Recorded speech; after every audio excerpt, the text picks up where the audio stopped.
sans gluten ou les avec gluten. J'y ai pensé toute la semaine et je me suis dit pourquoi ne pas présenter une vidéo à propos de mon diagnostic de la maladie cœliaque. On me pose souvent la question, mes amis me posent souvent la question, les gens que je connais pas qui apprennent que je suis cœliaque me posent cette question.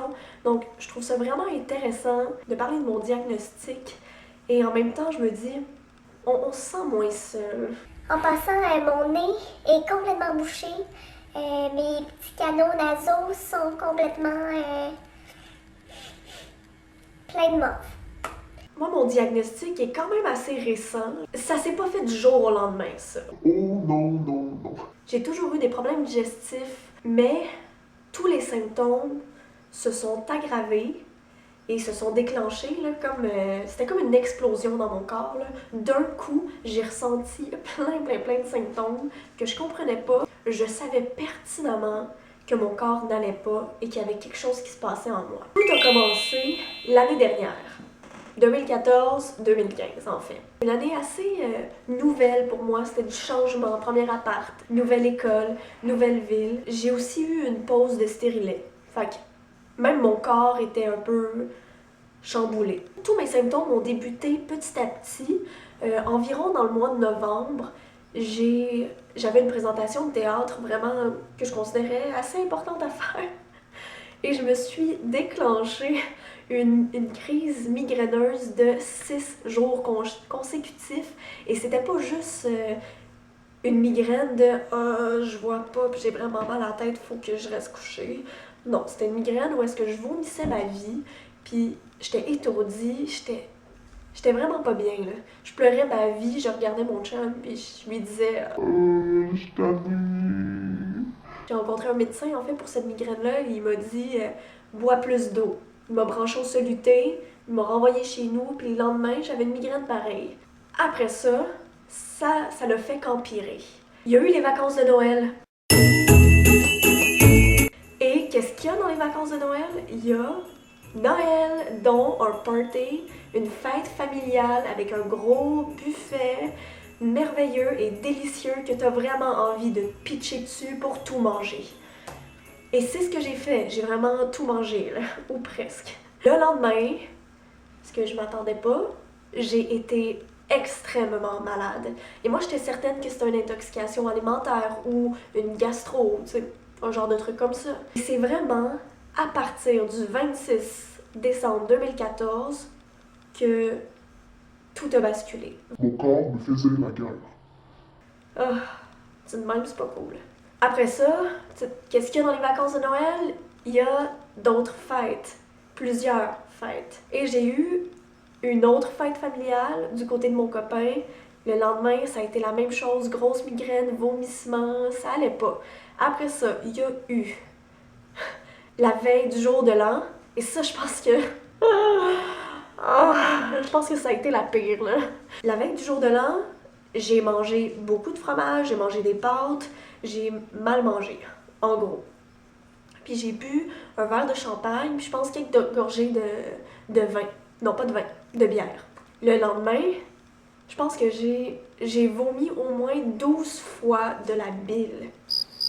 Oh. J'avais de la misère à dormir, mon corps faisait mal, j'avais une grosse migraine. Tu sais, quand t'arrives à un pic de ta migraine, tu vomis, puis tu revomis. Mais c'est ça qui s'est passé. On s'est rendu à l'urgence. Finalement, je suis pas allée à l'urgence parce que j'ai tellement attendu longtemps que ma migraine était partie puis j'allais quand même mieux. Fait après ça, j'ai eu des migraines à chaque jour. Après ça, j'ai vu 3 médecins différents. Le premier médecin que j'ai vu, il pensait que c'était une maladie transmise sexuellement. Je le sentais qu'il m'avait pas écouté puis qu'il me prenait pas au sérieux. Je suis allée voir un autre médecin. Le deuxième médecin, qui était vraiment plus à l'écoute de moi, puis elle voulait vraiment comprendre ce que j'avais. Et elle m'a prescrit plusieurs prises de sang, encore une fois, et un test d'urine. Après ça, j'avais pas de nouvelles, puis je comprenais pas. Puis là, c'était de plus en plus fort. À chaque jour, je ressentais une pression. Juste, je sais pas si vous voyez, ici, là. Là, j'étais toujours comme ça. Puis c'est pas normal de sentir un organe à l'intérieur du corps. Et là, je vous le jure, j'avais l'impression de sentir mon gros intestin, puis je comprenais pas. Je suis retournée voir un autre médecin, le 3e médecin.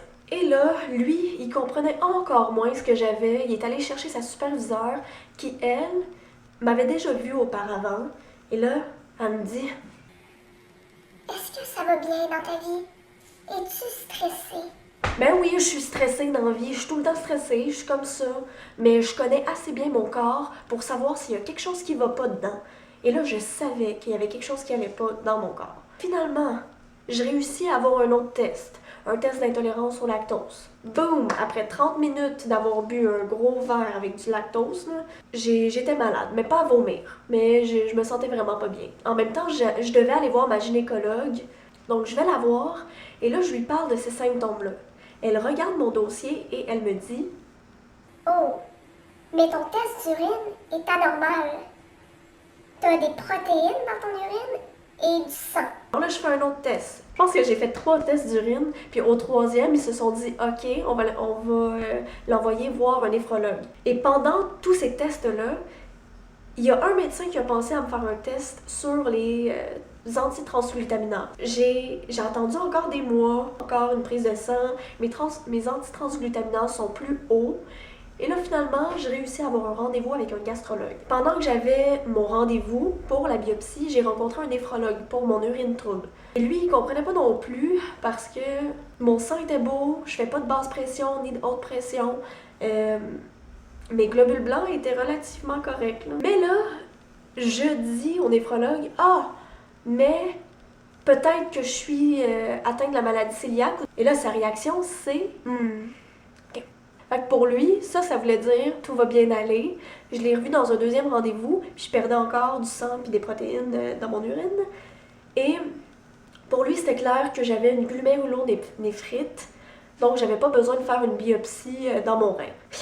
Une glomérulonéphrite, c'est une inflammation du rein. Et là, on retourne au gastrologue. On se parle un peu, j'y parle de mes symptômes, il fait la biopsie, j'y ai demandé une petite photo en même temps. Fait que oui, j'ai une photo de mon petit intestin, mon duodénum. Quand j'ai rencontré le gastrologue, je lui ai parlé un peu de mon passé médical. Et moi, j'ai fait une pancréatite aiguë en 2011. Et pour lui, ça, c'était clair que c'était relié à la malnutrition reliée au gluten. Ma biopsie s'est avérée négative. Mais, cela dit, j'avais déjà commencé une diète sans gluten. Et après plusieurs rendez-vous, là, il a décidé de me faire un 3e test à propos de la maladie cœliaque, qui est pour voir si on a les gènes HDA, Je vais l'écrire ici après l'avoir cherché parce que je me rappelle plus. Mais c'était pour voir si j'avais 2 gènes susceptibles de provoquer cette maladie-là chez moi. J'ai un gène sur 2 qui est positif. Mon corps avait des chances de provoquer cette maladie-là, qui est la maladie cœliaque. Quand il m'a revue, j'allais mieux, j'étais moins fatiguée, mon corps allait mieux, mes humeurs allaient mieux. Ça m'a pris des mois à savoir et à comprendre ce que j'avais. J'ai fait du déni, là. Pour moi, ça se pouvait pas que je sois allergique au gluten. J'en ai mangé toute ma vie et tout d'un coup, je ressens des symptômes, puis je suis super malade en mangeant du gluten. Puis en plus de ça, je suis intolérante au lactose. Puis en plus de ça, j'ai une inflammation du rein. J'étais sûre que c'était mon stérilet qui m'avait donné tout ça. On s'habitue. Puis moi, je vous le dis, je pense que le plus important quand on est diagnostiqué, c'est de trouver des ressources, être membre de la Fondation québécoise de la maladie cœliaque ou encore être membre de certains groupes Facebook que je vais vous inscrire dans la barre de description. Des groupes qui sont vraiment intéressants et super. Merci. Trouver des gens comme nous. C'est con, mais trouver des gens qui ont la même maladie, ça fait du bien.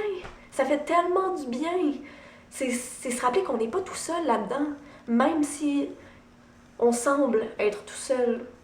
Dans ma famille, il n'y a personne qui est intolérant au lactose, puis il n'y a personne qui est atteint de la maladie cœliaque. Donc cœliaque, intolérant au gluten ou tout autre diagnostic, restons solidaires. Écrivons-nous, parlons-nous, donnons-nous des astuces. Et moi, c'est justement pour ça que j'ai créé cette chaîne-là, parce que j'ai envie de vous découvrir et de découvrir toutes ces places-là sans gluten et sans lactose et de vous partager ça. Alors c'est déjà tout pour cette vidéo sur mon diagnostic. Maintenant, j'aimerais ça savoir votre diagnostic. Comment vous avez su que vous étiez atteinte de cette maladie-là ou que vous aviez une intolérance au gluten? J'oubliais. Cette semaine, vous aurez 2 vidéos. Pas un, mais 2 vidéos. Si tu as aimé cette vidéo, clique sur le bouton j'aime. Et si tu n'es pas encore abonné à ma chaîne, n'hésite pas à t'abonner. Merci. Merci d'avoir écouté la vidéo, hein. C'est vraiment gentil. Je vous aime.